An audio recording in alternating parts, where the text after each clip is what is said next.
600,000 dead bodies littered the fields. This was the terrible price of a civil war that nearly destroyed the American soul forever. But what if I told you that this nightmare was predicted 40 years earlier? Predicted by a man that history decided to erase. His name was Rufus King. He was a founding father, a diplomat, and the last true statesman who tried to save us from ourselves. He saw the fire coming when everyone else was sleeping. But instead of listening to him, America turned its back and let him fade away. He didn't just lose an election, he lost the future. And today, we are going to uncover the tragic story of the president we never had. To understand the tragedy of his fall, we must first look at the brilliance of his rise. The year was 1787, the birth of a nation. Mr. King, he stood shoulder to shoulder with giants. While others hesitated, Rufus King was there, shaking hands with Washington and shaping the very laws we live by. He was one of the youngest men to sign the Constitution. His signature is still there, inked in history, proving he was an architect of America. He was brilliant, handsome, and wealthy. He represented the best of the Federalist aristocracy. Believing that the elite should guide the nation with wisdom, his talents took him across the ocean to London. As an ambassador, he walked the halls of kings, representing a young republic on the world stage. For years, he served his country with honor, keeping the fragile peace between America and Britain while political storms began to brew back at home. But time is a cruel mistress. While King was away serving his duty, the mood of the country was shifting underneath his feet like quicksand. The era of powdered wigs and gentlemanly politics was dying. A new, rougher age was dawning, and it had no place for men like him. A wave of populism swept the land. The common men wanted leaders who looked like them, spoke like them, and shared their raw anger. Thomas Jefferson and his Democratic Republicans were taking over. They called for liberty, but they also brought a hatred for the old Federalist elite. When King returned, he found himself a stranger in his own land. The people didn't see a hero anymore. They saw a relic of the past. He refused to change who he was. He kept his high collars and his dignity, standing like a statue while the world around him rushed into chaos. America was becoming gritty and loud. It was expanding westward, hungry for land and power, leaving the old refinement of the East Coast behind. His party, the Federalists, was shrinking every day. They were seen as out of touch, a dying breed of aristocrats clinging to fading power. By 1816, the party was on its deathbed. They needed a candidate for president, but everyone knew it was a mission destined for failure. No ambitious young politician wanted the job, so they turned to the old lion.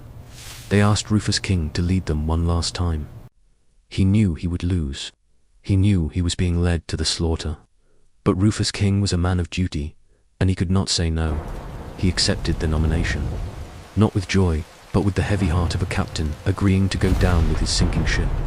His opponent was James Monroe, a war hero, a popular giant, a man who basked in the golden sunlight of the nation's adoration. The contrast was brutal. Monroe represented the bright future, while King was painted as a dark shadow of a bygone tyranny. The campaign was barely a contest.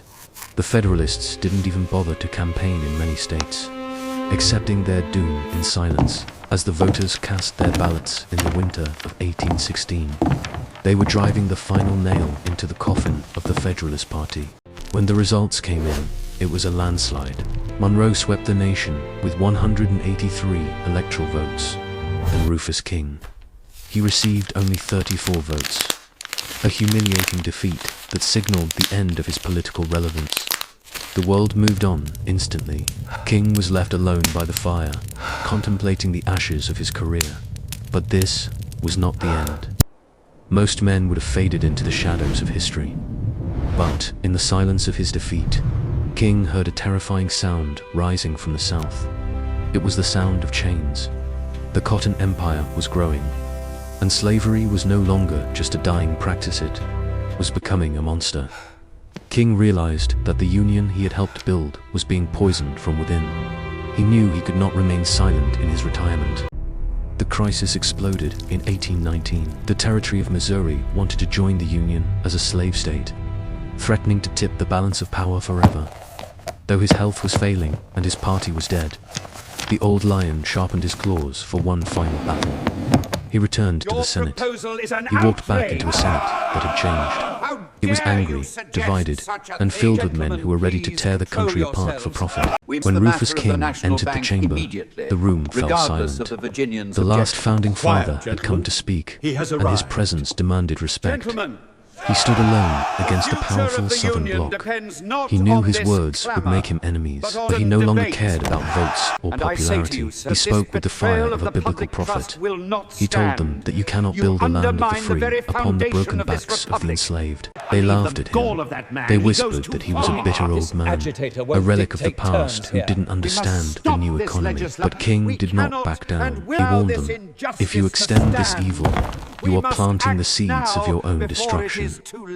He argued that laws of nature and God were higher than any constitution. He argued that humanity could not be bought or sold for gold. For a brief moment, his words hung in the air like lightning. Even his enemies felt the chill of truth in his terrifying predictions. But words alone could not stop the machine. The political deals were already made behind closed doors, sealing the fate of the nation. The Missouri Compromise was passed. Slavery was allowed to expand. The politicians cheered, believing they had saved the peace. But King knew better. He looked into the future and saw that this peace was nothing but a delay of the inevitable bloodbath. Defeated once again, the old man walked away into the rain. He had fought the good fight, but he had lost against the tide of greed. He retreated to his home, his body broken by age and exhaustion. The fire in his eyes began to dim as his final days approached. He wrote to his friends with a broken heart, saying that he died without hope for the republic he had loved so dearly. In 1827, Rufus King passed away. There were no national parades. The country was too busy growing rich to mourn a man who told them uncomfortable truths. Years turned into decades. His name was slowly erased from the history books, buried under the dust of time and forgetfulness. But you cannot bury the truth forever. As the years passed, the crack in the nation that King had pointed at began to widen. 30-4 years after his death, the silence was broken. The cannons of Fort Sumter roared, announcing the arrival of the Civil War. The war arrived with a fury that shook the world. Brother fought brother, and the fields turned red with the blood of patriots. It was the exact nightmare Rufus King had predicted. The price of ignoring the truth had finally come due, and it was paid in human lives. It took a new leader, Abraham Lincoln, to face the storm. A man who finally embraced the very principles King had fought for alone. When Lincoln signed the Emancipation Proclamation, he was finishing the sentence that Rufus King had started writing half a century before. History is not just written by the victors. Sometimes it is defined by those who lose, but who refuse to surrender their soul. Rufus King never sat in the Oval Office. He's not on our money, but he stands as a monument to the courage of conviction. He was the president we never had, and perhaps the one we needed most. History is filled with ghosts. Rufus King is just one of many forgotten figures waiting in the dark. Help us shine a light on the past. If you enjoyed this story, please like this video to help keep their memory alive. Now, I have a question for you. If Rufus King had won, would the Civil War have been prevented? Let me know in the comments. Subscribe and ring the bell to join us next time. We are digging up another grave of a president who never was.